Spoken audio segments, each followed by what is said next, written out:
Hello guys, welcome to real answer writing. आज हम हड़प्पा सभ्यता के तीसरे टॉपिक को डिस्कस करेंगे। तीसरा इसका टॉपिक जो है वो आर्थिक जीवन पर आधारित है। इसमें क्वेश्चन जो मैंने यूपीपीसीएस मेंस में से लिया है, कृषि, पशुपालन, व्यापार, वाणिज्य के संदर्भ में हड़प्पा सभ्यता की अर्थव्यवस्था का वर्णन कीजिए, या हम कह सकते हैं सिंधु सभ्यता के आर्थिक जीवन पर प्रकाश डालिए। तो जैसे कि मैंने पिछली वाली क्लास में बताया था कि इसकी पहली लाइन वैसे ही लेने वाली है जैसे और आंसर्स की रही।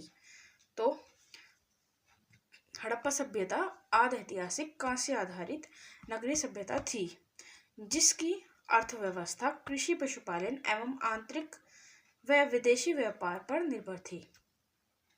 ठीक है, तो अब तो इसमें हमारी पहली हेडिंग है कृषि प्रौद्योगिकी।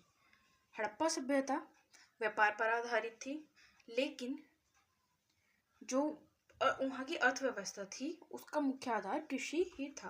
व्यापार प्रधान थी लेकिन उसका मुख्य आधार कृषि ही था। अब यहाँ पर हम कृषि से रिलेटेड फैक्ट्स को कोट करेंगे ताकि हमारा आंसर अफेक्टिव लगे। ठीक है, हल और फावड़ा वहाँ पर नहीं मिला है, लेकिन कालीबंगा से जुते हुए खेत के साक्ष्य मिले हैं जो ये बताता है कि वहाँ पर कृषि करते वक्त जुताई की जाती थी और बनावली और मोहनजोदाड़ो से हल्के खिलौने भी प्राप्त हुए हैं।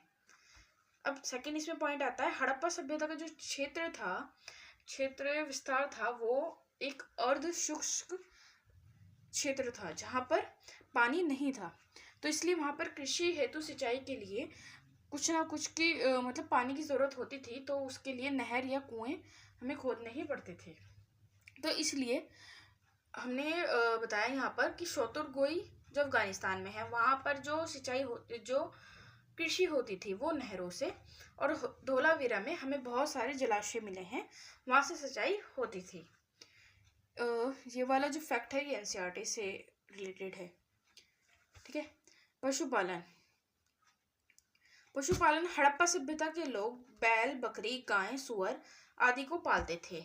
जो गुजरात का नेस्दी है गुजरात के नेस्दी को विद्वानों ने पशुपालकों का केंद्र कहा है। मतलब वहां पर बहुत सारे ही पशुपालक एक साथ रहते थे, जो क्योंकि वहां पर कुबड़ वाला सांड बहुत प्रिय था। यह हमें कैसे पता चलता है? क्योंकि वहां पर बहुत ज्यादा मोहरें मिली हैं। एंड सेकंड चीज हो सकता है कि सांड का प्रयोग कृषि में जुताई के लिए भी किया जाता हो। ठीक है, देन आता है हड़प्पा वासी जो थे वो घोड़े से अपरिचित थे, क्योंकि वहां पर घोड़े की कोई भी मोहर या मूर्तियां या फिर मृण मूर्तियां नहीं मिली हैं, लेकिन वहां से लोथल और शुद्ध कौतता से घोड़े की हड्डियां प्राप्त होती हैं। नेक्स्ट आएगा व्यापार और वाणिज्य। मोहनजोदाड़ो और लोथल से प्राप्त जो अन्नागार हैं, बंदरगाह हैं। बंदरगाह कहाँ है? लोथल, सुतकौदा, सोतकाको की उपस्थिति, मापतोल, मोहर आदि व्यापार वाणिज्य की पुष्टि करते हैं।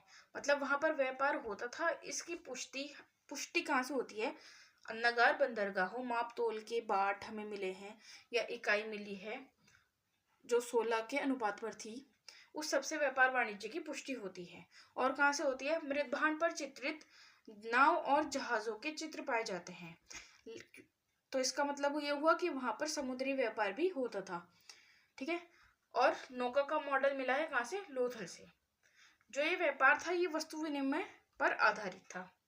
इसमें सिक्के या धातु के बने सिक्कों का कोई भी परिमाण हमें नहीं मिलता है। नेक्स्ट, आंतरिक व्यापार। आंतरिक व्यापार कैसा था? जो भारत के ही अंदर होता था, भारतीय उपमहाद्वीप के अंदर ही। ठीक है, गांव से जो खाद्य सामग्री होती थी उसके बदले सूती वस्त्र, धातु की बनी वस्तुएं जैसे कि उपकरण, बर्तन, आभूषण आदि का विनिमय होता था। ठीक है, नागेश्वर और बालाकोट में क्योंकि शंख उद्योग प्रचलित था तो वहां से शंख अन्य जगह पर जाते थे। दोनों गुजरात में है? नहीं, दोनों नहीं है गुजरात में। नागेश्वर गुजरात में है, बालाकोट इज इन सिंध। और जो तांबा था, तांबा राजस्थान से आता था और सोना दक्षिण भारत से आता था। अब ये आंतरिक व्यापार जो होता था इसकी भी दो विधियां थी। वो कैसे? फर्स्ट इज कि जो पुरस्थल है जहां से कच्चा माल प्राप्त हो रहा है उसी के नजदीक बस्तियां बना दी जाएंगी, जब वहाँ पर बस्तियाँ बन जाएंगी, वहाँ पर व्यापार समृद्ध होगा, तो वो वहाँ की बस्तियों से वो वस्तुएं अन्य जगह पर भेजी जाएंगी। सेकंड क्या होता था, अभियान भेजे जाते थे, वस्तुएं लाने के लिए अभियान भेजे जाते थे। जो ये अभियान भेजे गए हैं उसका उल्लेख मिलता है हमें कि तांबे के लिए राजस्थान में और सोने के लिए दक्षिण भारत में अभियान भेजे गए हैं।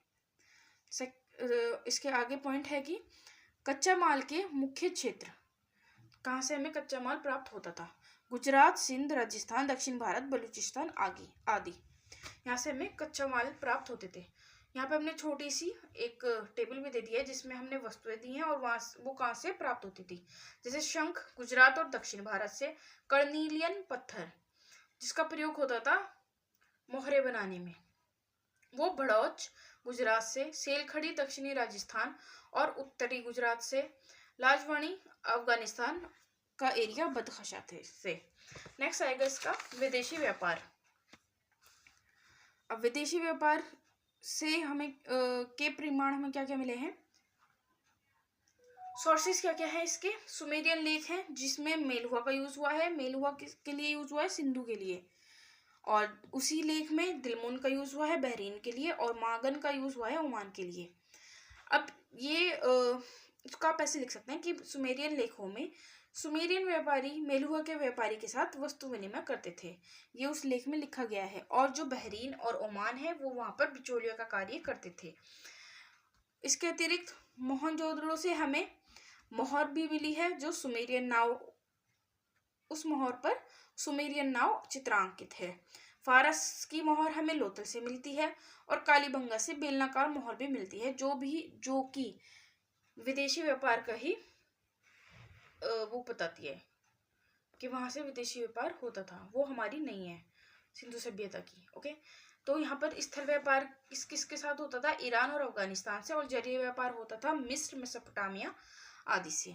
अब मिस्र के साथ व्यापार होता था, इसका भी हमें एक सोर्स मिलता है।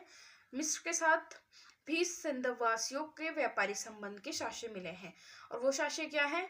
लोथल से प्राप्त जो मिट्टी की मम्मी है वो मिस्र, क्योंकि मिस्र में ही मम्मी का प्रयोग होता था, मम्मी वहीं पर ही बनाई जाती थी संरक्षित रखने के लिए, और वैसी ही मम्मी हमें लोथल से मिली है। देन हमने यहाँ पे लिखे है आयात की गई वस्तुएं। आई नो ये थोड़ा मेसी है बट स्टिल। कि टिन और चांदी कहाँ से मिलता है? ईरान और अफगानिस्तान से। फिरोजा आता था ईरान से, लाजवण आता था मेसोपोटामिया से। और यहाँ से निर्यात क्या क्या होता था? सूती वस्त्र, हाथी दांत की वस्तुएं, इमारती लकड़ी, पशु पक्षी आदि। अब इसको आप इन टेबल्स को आप कहीं और भी एडजस्ट कर सकते हैं अपने अकॉर्डिंग। देन हम इसका निष्कर्ष करते हैं। इस प्रकार सैंधव सभ्यता के लोग कृषि आधारित वस्तुओं का धातु एवं बहुमूल्य पदार्थों से विनिमय करते थे, क्योंकि हमारे पास कृषि आधारित वस्तुएं ज्यादा थी और वहां से बहुमूल्य वस्तुएं हमें प्राप्त होती थी। तो इस तरह ये वाला क्वेश्चन भी हमारा कंप्लीट होता है। आई नो ये थोड़ा बड़ा है बट ये टॉपिक भी इंटरेस्टिंग है और साथ ही साथ ये टॉपिक इम्पोर्टेंट भी है। तो मिलते हैं अगले क्वेश्चन के साथ। Bye bye, take care.